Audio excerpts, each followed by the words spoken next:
Okay, these are your notes for sections 12.1 and 12.2, and we're going to cover three topics. The first they are permutations, combinations, and the fundamental counting principle. Now, before we get started, we're going to go over some vocabulary words, and they are independent event and dependent event. Okay, an independent event is an event that doesn't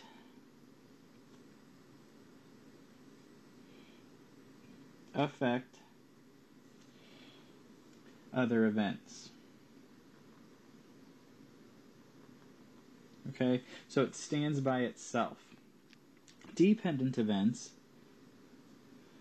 do affect other events. And I'll give you some examples as we work through the notes.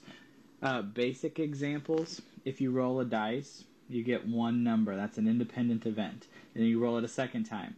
What you did the first time doesn't change what happens the second time. Okay, that's an independent event.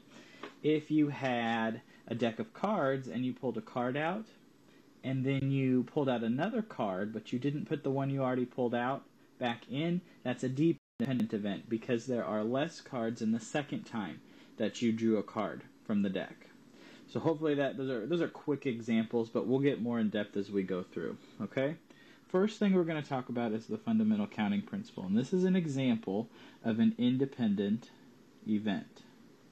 Type event problem. Okay? It's not the only example, but it's an example of an independent events problem. And you've done these types of problems before. The example is if you have 3 shirts, 2 pairs of pants, 2 hats, and 3 pairs of shoes, how many different outfits can you make? And probably what you've seen before is if you start here, that's you, and then you have 3 choices for shirts. Each one of those shirts has 2 choices for a pair of pants. Each one of those pairs of pants now has 2 choices for a hat, and then each one of those, and I'm not going to do all of these, I'll just do this one over here. Each one of those hats now has 3 pairs of shoes that you could choose.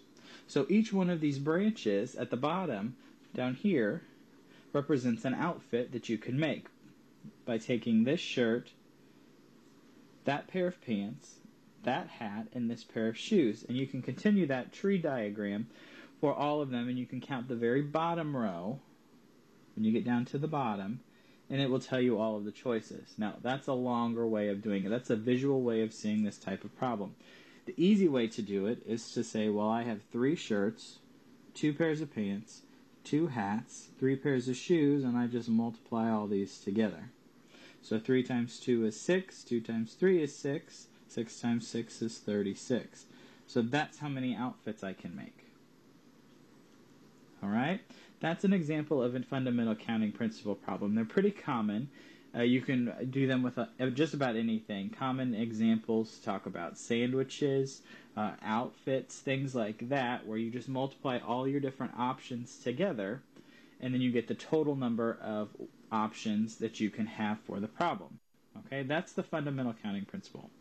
The next thing we're going to talk about are permutations and combinations. Now, permutations are examples of dependent events.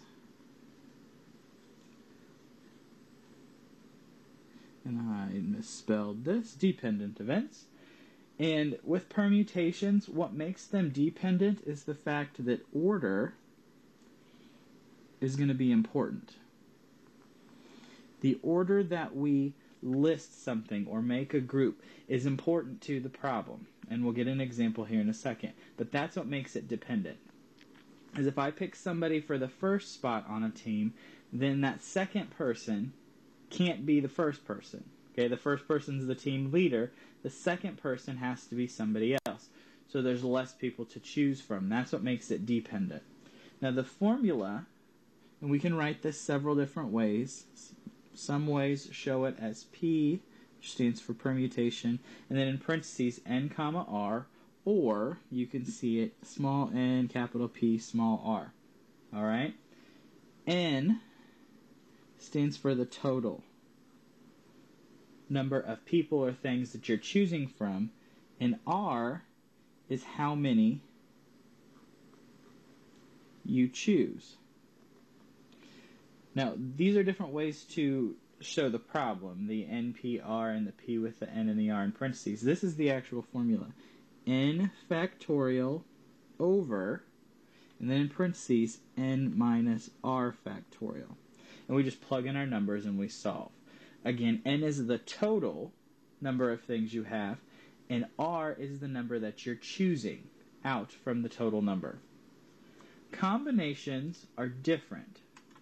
With combinations, order is not important.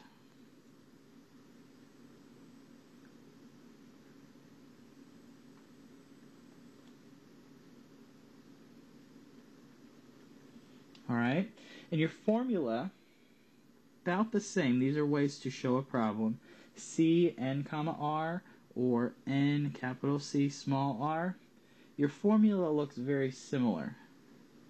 N factorial over N minus R factorial, and then another R factorial in the denominator. So they're pretty close. The only difference in formulas is this extra R factorial in the combination formula. Okay? So we'll do an example here, and hopefully it'll make sense of permutations, combinations, because they're kind of tricky. You can get them confused. But permutations are problems where order is important. Combinations are problems where order is not important. For these types of problems, you're going to be choosing a group, choosing things out of a bag, listing people in a certain order, and the order is going to be important for a permutation, not important for a combination. So that's the question you need to ask yourself. Is order important? If order is important, remember it's a permutation.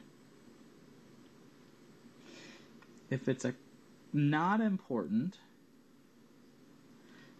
then we have a combination and we use the appropriate formula. So let's look at this first example and we'll decide whether order is important or not. It says, how many different groups of 3 can you make choosing from 12 students? This is going to be an example of a combination. Okay? The reason it's a combination is because order is not important. It doesn't say that I have to have a team leader and then a secretary and somebody that's keeping us on task. There aren't group roles that are defined. I just need a group of 3 people. And it doesn't matter what order they're in. They're not going to be in specific seats. They don't have specific roles. So it doesn't matter. That makes it a combination because order is not important. So what we're going to do, let's define N and R. Remember, N is the total number of things we have. Well, we have 12 total. R is how many we're taking out. We want a group of 3, so my R is 3. Now we plug things into our formula. We can write it like this, 12C3. That means I have 12 things and I'm choosing 3 for my combination. It would become 12 factorial over 12 minus 3 factorial, 3 factorial. Now before we get too far in the problem, something you need to remember, if it ever comes up, 0 factorial is 1. We talked about this way back in chapter 11. Okay? 0 factorial equals 1 if that ever should come up in a problem. Okay? Doesn't show up in this one because we end up getting 12 factorial over 12 minus 3 is 9 factorial, and then 3 factorial. And I gave you a shortcut. Remember, I showed you back in chapter 12 that we could list out all of our numbers, and we're going to multiply them together. And I'm going to stop right here. I'm going to go 12 times 11 times 10 times 9 factorial, which is 9 times 8 times 7 times 6 times 5 all the way down. Then leave my 9 factorial and my 3 factorial on the denominator. The 9 factorials are going to cancel. So really I'm left with 12 times 11 times 10 divided by 3 times 2 times 1. I've simplified that problem a lot. I've made it a lot easier to do mental math for or to put smaller numbers in the calculator. Okay? Well, so I'm going to multiply 12 times 11 times 10, and then I'm going to divide it by 6. And when I do that, I get 220. So that tells us that there are 220 different groups of 3 that you can make out of 12 students. Okay? And that's an example of a combination. Let's look at another example. This next example says, How many ways can a president, vice president, and secretary be chosen from a group of 12 students? So it's the same type of problem, okay? If we think about it, I'm choosing 3 things, a president, a vice president, and a secretary from a group of 12 kids. But what's different on this one is that we have defined roles. There's a president, there's a vice president, there's a secretary, okay? This one, order is important, so it's going to be a permutation. All right? Now I'm going to give you a shortcut. You can use your formula. We can use n and r. N is 12, r is 3. We would plug them in our formula.